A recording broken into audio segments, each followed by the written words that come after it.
Max pen और PCR ratio 13.1 option pen theory के साथ मेरे अनुभव। बाजार में ऐसे बहुत सारे सिद्धांत हैं जिनको लेकर हमेशा विवाद बना रहता है। ऐसे ही सिद्धांतों की लिस्ट में से एक है ऑप्शन पेन थ्योरी का, जिसे कभी कभी मैक्स पेन भी कहते हैं। बहुत सारे लोग इस सिद्धांत को मानते हैं, लेकिन उतने ही लोग ऐसे भी हैं जो इस सिद्धांत को बिल्कुल भी नहीं मानते हैं। मैं अलग अलग समय पर इन दोनों ही पक्षों में रह चुका हूं। ऑप्शन पेन थ्योरी को अपनाने के शुरुआती दिनों में मैं कभी भी इससे पैसे नहीं बना सका। हालांकि बाद में जब मैंने अपनी रिस्क लेने की क्षमता के हिसाब से इस थ्योरी को कुछ बदलाव के साथ इस्तेमाल किया तो मुझे इससे अच्छे नतीजे मिलने लगे।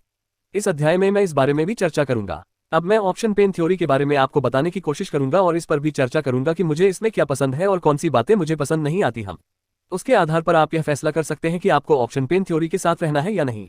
ऑप्शन पेन थ्योरी को समझने के लिए आपको ओपन इंटरेस्ट को समझना होगा। तो आइए शुरू करते हैं। 13.2 max pain theory. Option pain की शुरुआत 2004 में हुई थी, तो एक तरह से अभी इसे नई थ्योरी माना जा सकता है।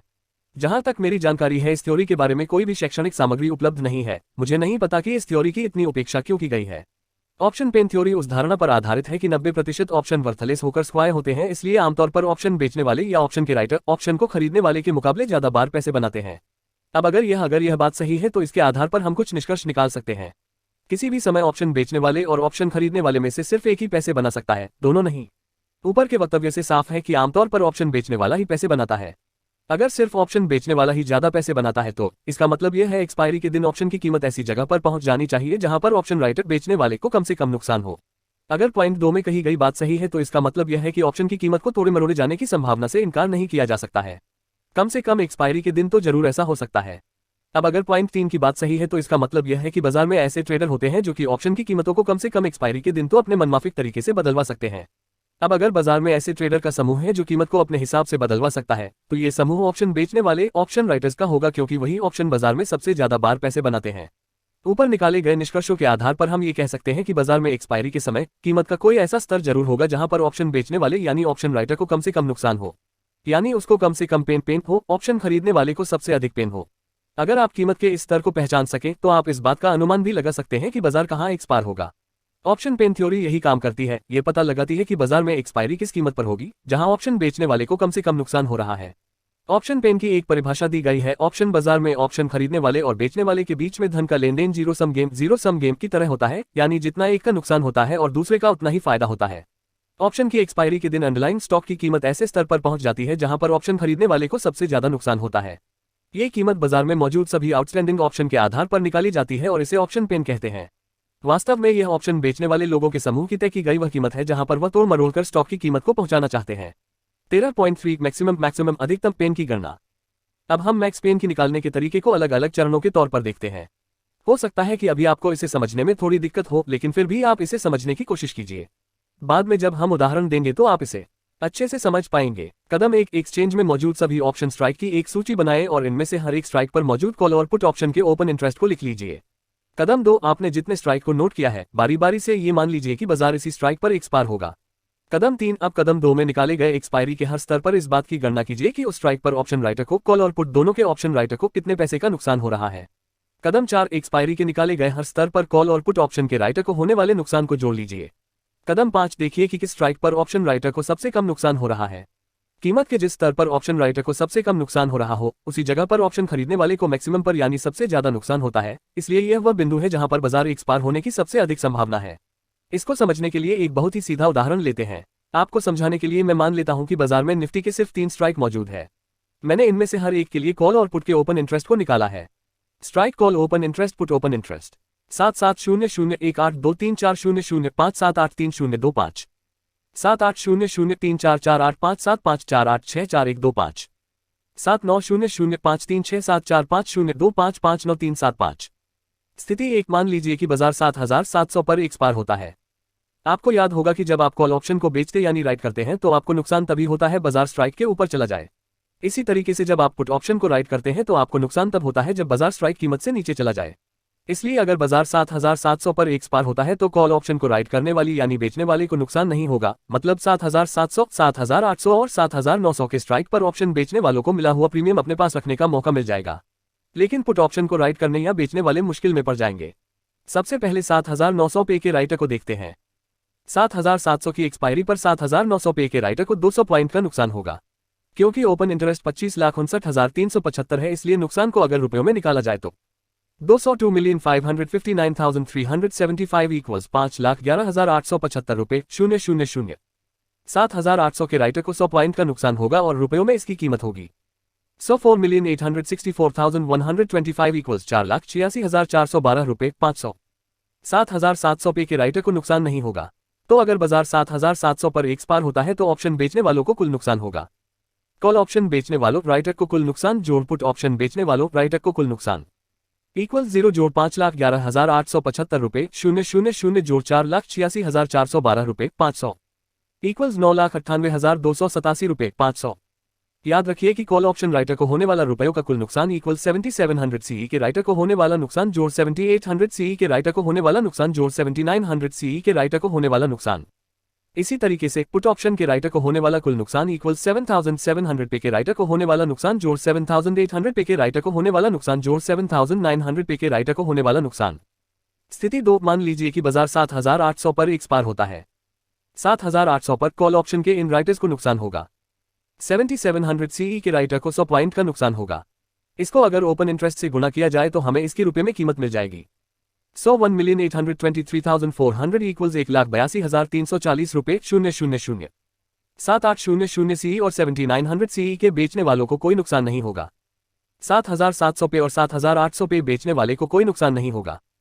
7,900 पे के राइटर को 100 पॉइंट का नुकसान होगा। इसको अगर हम ओपन इंटरेस्ट से गुणा करें तो हमें रुपयों में इसकी कीमत मिल जाएगी 102,559,375 इक्वल्स 2,55,937 रुपये 500। इस तरह से 7,800 की एक्सपायरी पर ऑप्शन के बेचने वालों का कुल नुकसान होगा इक्वल्स 1,82,340 रुपये 000 जोड़ 2,55,937 रुपये 500 इक्वल्स 4,38,277 रुपये 500।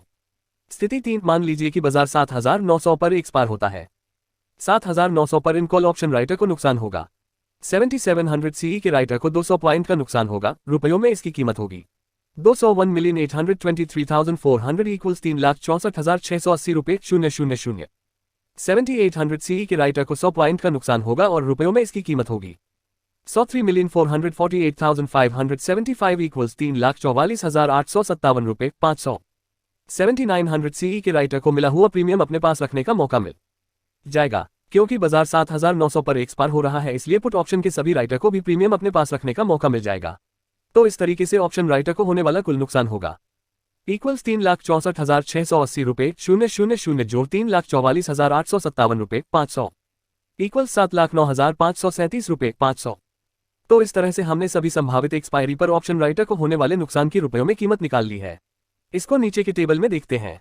स्ट्राइक कॉल ऑप्शन और पुट ऑप्शन और कॉल में नुकसान पुट में नुकसान कुल नुकसान हैश। अब क्योंकि हमने ऑप्शन राइटर को होने वाले नुकसान को निकाल लिया है तो अब हम पता लगा सकते हैं कि बाजार के किस स्तर पर एक्सपायर होने की संभावना है।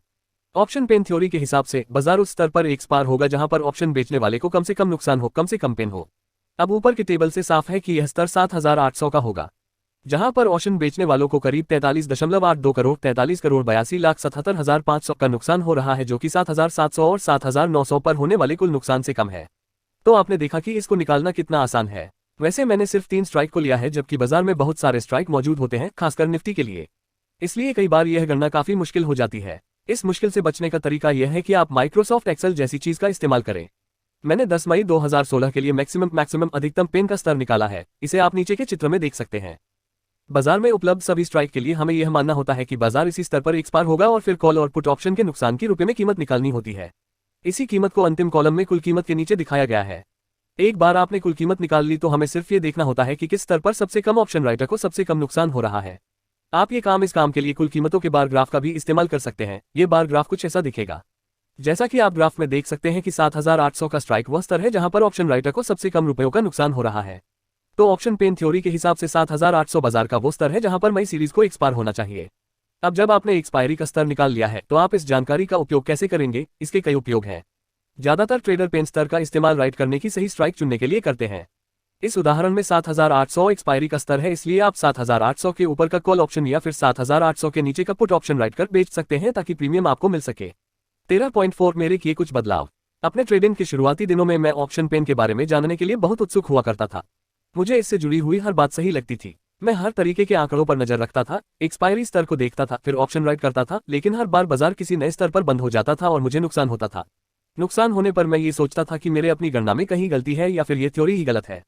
इसीलिए मैंने ऑप्शन पेन थ्योरी में अपने रिस्क के हिसाब से कुछ बदलाव किए, जैसे ओपन इंटरेस्ट हर दिन बदलते हैं। इसका मतलब यह है कि 10 मई को ऑप्शन पेन थ्योरी आपको ये बता सकती है कि एक्सपायरी 7800 पर होगी, जबकि 20 मई को यही थ्योरी आपको बता सकती है एक्सपायरी 8000 पर होगी। इसलिए मैंने अपनी गणना करने के लिए दिन निश्चित कर दिया। मैंने अपने लिए एक्सपायरी से 15 दिन पहले का दिन निश्चित किया। मैंने ऑप्शन पेन के आम तरीके से एक्सपायरी का स्तर निकाला।